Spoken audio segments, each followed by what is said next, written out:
Assalamualaikum warahmatullahi wabarakatuh.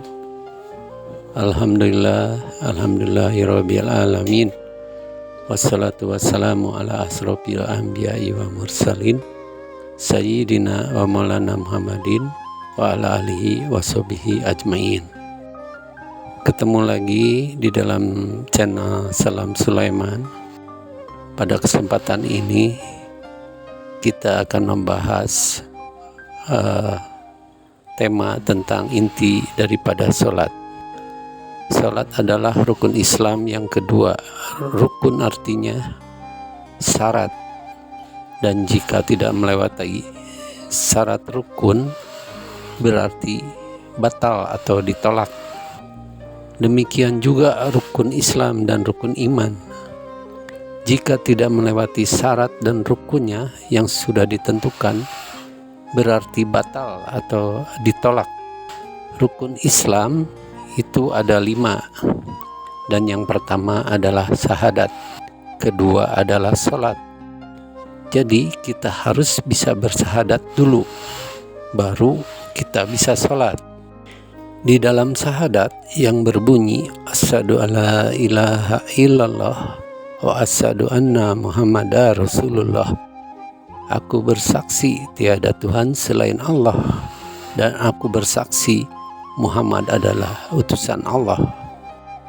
Dan kebanyakan orang ini tidak mengerti tentang syahadat, kecuali hanya bunyinya saja.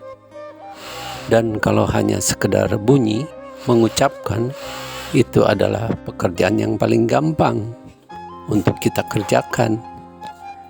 Akan tetapi kita harus memahami, harus mengerti bahwa kalimat syahadat adalah bersaksi, yang pada kenyataannya banyak orang yang hanya sekedar mengucapkan. Ini adalah kesalahan, ketidakmengertian. Ini berarti orang belum kenal Allah dan Rasulnya yang ada di dunia. Maka manusia belum tahu yang disembahnya dan bagaimana cara menyembahnya. Di dalam surat An-Nisa ayat 135 menerangkan, wahai orang-orang beriman, jadilah kamu penegak keadilan dan saksi karena Allah. Walaupun kesaksian itu memberatkan dirimu sendiri, ibu bapakmu, atau kerabatmu, jika dia yang diberatkan dalam kesaksian. Kaya miskin, Allah lebih layak tahu kemaslahatan keduanya. Maka kamu janganlah mengikuti hawa nafsu karena ingin menyimpang dari kebenaran. Jika kamu memutarbalikkan kata-kata atau berpaling dan menjadi saksi, sesungguhnya Allah Maha Teliti terhadap segala apa yang kamu kerjakan. Di dalam hadis Rasulullah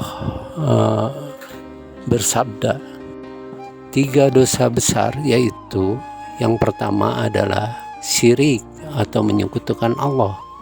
Yang kedua adalah mendurhakai kedua orang tua.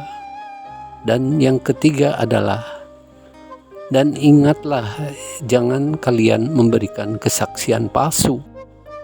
Itulah keterangan yang ada di dalam Quran dan hadis. Salat itu ada 2 dimensi.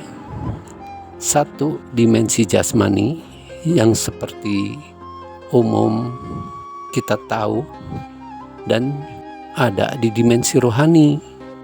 Dimensi jasmani adalah hukum horizontal, artinya sholat dikerjakan sebatas jasmani, yang dikerjakan meliputi akal, panca indera, pikiran, bacaan, gerakan, dan rukun-rukun secara syariat, yaitu mulai dari berwudu, menutup aurat, menghadap kiblat, dan lain sebagainya. Sedangkan untuk sholat vertikal, akal sudah tidak digunakan, tetapi harus dengan ruhaniyah, yang berarti rohani kita dengan Allah harus terhubung, harus tersambung, dan itu adalah melalui guru rohani di alam rohani, yang dia sebagai pembawa wasilah atau tali penghubung antara rohani manusia dengan rohani yang maha rohani.